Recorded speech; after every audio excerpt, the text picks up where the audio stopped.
all, I would like to acknowledge my fellow committee member who we've sat with him at the national committee that was reviewing the new funding model, and we were representing the students in that particular committee.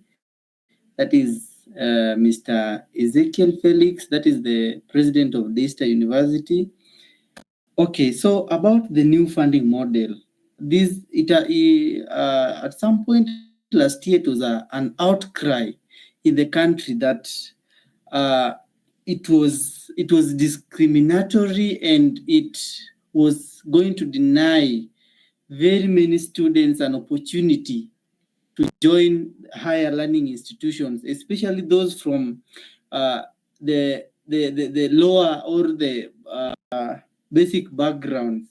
So we as the student leaders, you are aware that we even made a step to meet the president, and we needed the pioneer of this new funding model that was discriminatory and was going to kill our education system, because the parents were not going to have an access or were not going to able to pay for the school fees. We met the president, and from that place, the president himself, we aired our grievances to him. We told him the cost of programs are very high. The private universities and the public universities, if you are saying that this new funding model is student-centered, not institution, it is not centered around institutions, why are we discriminating private universities? There were a lot more concerns about even inclusion, because if you say you want to give the Muslims or our Islamic brothers loans, it is discriminatory in terms of their religion. They don't take loans that are given by benefit. So we said this new funding model is discriminatory, and we need to come up with a committee to review the same. So you're aware the committee was formed, and from the appointing authority, that is the President, William Samoei Ruto, we as the committee members, we came up with the proposals, and I think as we proceed, my colleague will also help me to air out some of the issues that we raised, and we are still waiting for consideration from the appointing authority. But there are recommendations that when we can put them, when we can implement them as a country, our education system will be at par. First of all, we really advocated for uniform allocation of funds. Remember, the new funding model that was proposed, it placed students into bands and categories that, or rather, we felt like we were discriminating others in terms of placing students in different bands with different allocation or sponsorship. That brought us to the outcry about the means testing instrument that was being used. It was not effective enough because some students were being placed in wrong bands, and they felt like the bands that they're placed in they never felt like that is the right place, because they considered the economic backgrounds of the parents, so they placed them in those various categories. That was an outcry, and we said in the committee that we as the committee members, we should advocate for equality and equity in terms of distribution of national resources, in particular in the education sector. So one of our recommendations was uniform allocation of funds. Now, this is a subject to the appointing authority, because he has to approve that the government will be willing to do a uniform allocation of funds in terms of sponsorships or scholarship to the students.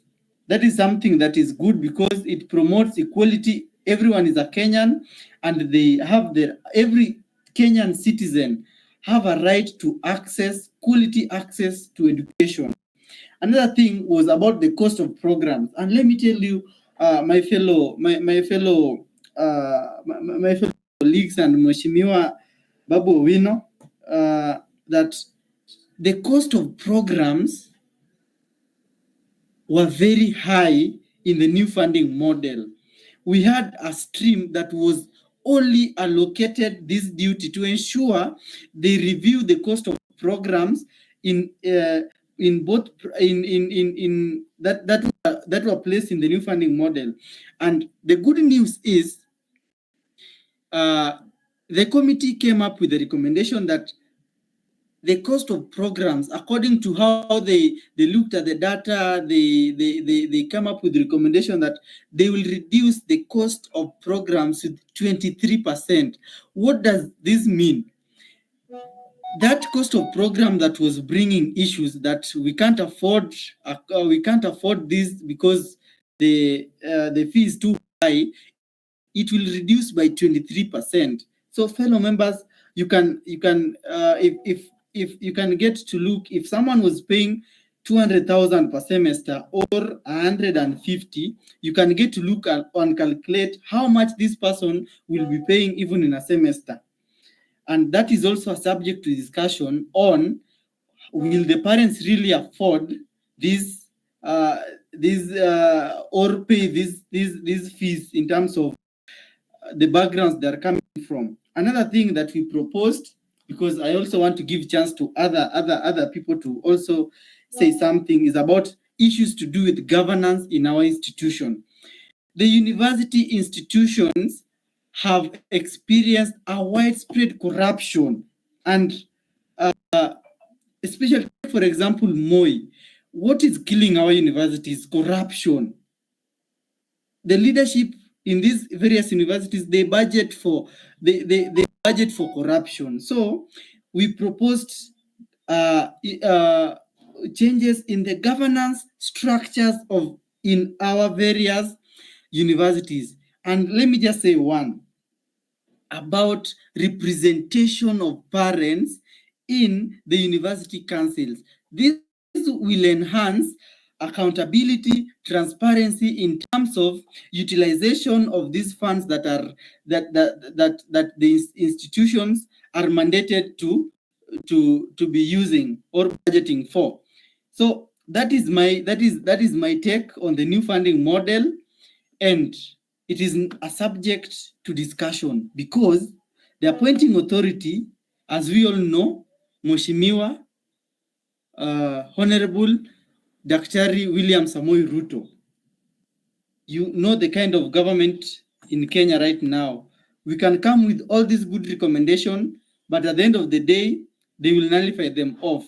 And remember, even before we came up with the committee, we had to use force. So the question that I'm posing me also is, do we have that political goodwill from our government to ensure that all these recommendations that are good and are beneficial to our students and our parents, will they be implemented? That is subject to to discussion, because we understand the regime that is currently in power and how they are prone to double speech. Thank you so much, and back to you, Chair.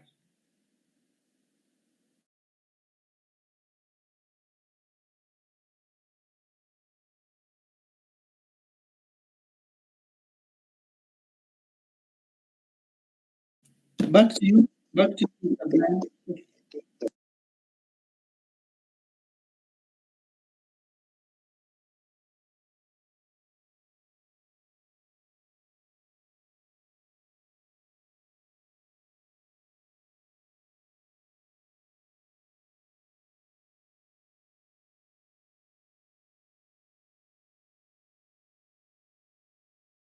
Okay, so thank you so much for the question. Hello. Hello. Are you getting me?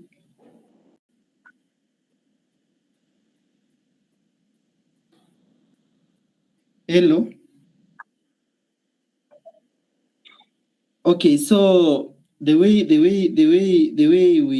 I told you that we have a problem with this government. Okay, so are you getting me? As you all know that from the Gazette notice that was dated on 16 September, that is in 2024, the president or the appointing authority gave a timeline of 8 weeks for the committee to come up with a recommendation. But remember, we had, the committee had a challenge, the committee leadership had a challenge in terms of facilitating. That is what we were told. I'm a committee member. That is something that rose because we were also concerned about these particular meetings. And it came to our attention that some of these meetings, they were not done in that manner that they should be done, because if the appointing authority gives us 8 weeks, we were supposed to come up with a recommendation by then. And we saw even the media, it leaked that we are taking more time than we were allocated. But this was due to budget allocation that was given to the ministry. Remember, this was not budgeted for, and it was not budgeted for previously. It was a committee that was founded or formed when they already did the budget. So maybe it was in the supplementary budget that was recently, that is, I don't know if it is yet approved, but that was the problem. So we had to extend time.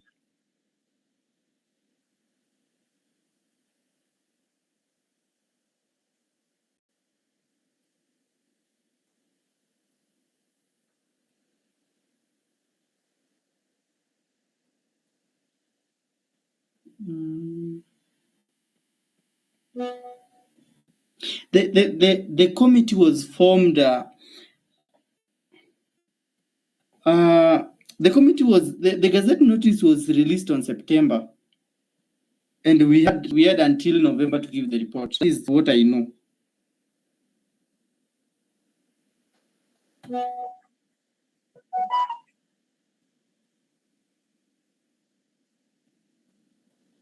No. This year, no. That was last year. Yeah.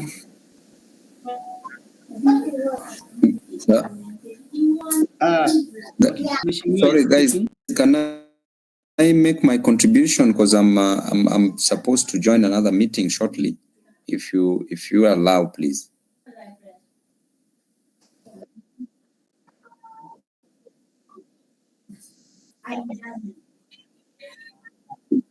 On this new funding model, I think about the committee, we are talking in contempt of the court, because court made a decision clearly that the new funding model is unconstitutional. It's on specific. So we shouldn't even talk about it. It's upon the student leaders and students to come out and fight the new funding, because just a minute. The funding model is discriminating students, and going the law of succession. Rather, when at the age of 18, the age of maturity, person becomes an adult and therefore says to be a parental responsibility. Based on that, it is very clear that it only depends on a parent to take a child, or rather an adult, to school based on the fact that otherwise it is my responsibility to do so. And at the age of 18, there is no student at the age of 18 anywhere, and therefore the student discriminating. The only student who might have years is through law of succession. That student, or rather inherits property from the parent. And therefore, this idea of the different idea of banning the bans should neither be here. But quite disappointing from our student leaders. I don't even expect you guys to sit in committees. Those task force that this is new family. And even if parents had a parent here in town, this parent cannot even pay 9,000 shillings, which is meant by dollars. When just a student away from school, this student will really spend so much without a parent getting 9,000 shillings. So what about 100,000? What about 260,000 medicine? Let us just and forget about this new funding and let us fight it so viciously. You ignore those meetings, find shares, and find new funding model. It's only the streets in this there's no design into the president in the streets. So if we keep talking on and seeing it and we keep on just covering it with different clothes, we will not make sense. So let us forget about this thing model. Going by the line of legitimate expectation, we've been clearly informed by the government when they release money to the old funding of the health. Why don't they? Because make stand they released help on it to that. Otherwise,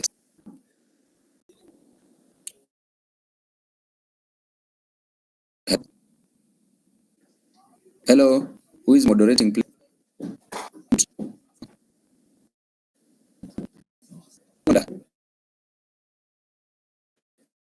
Is it? Yeah.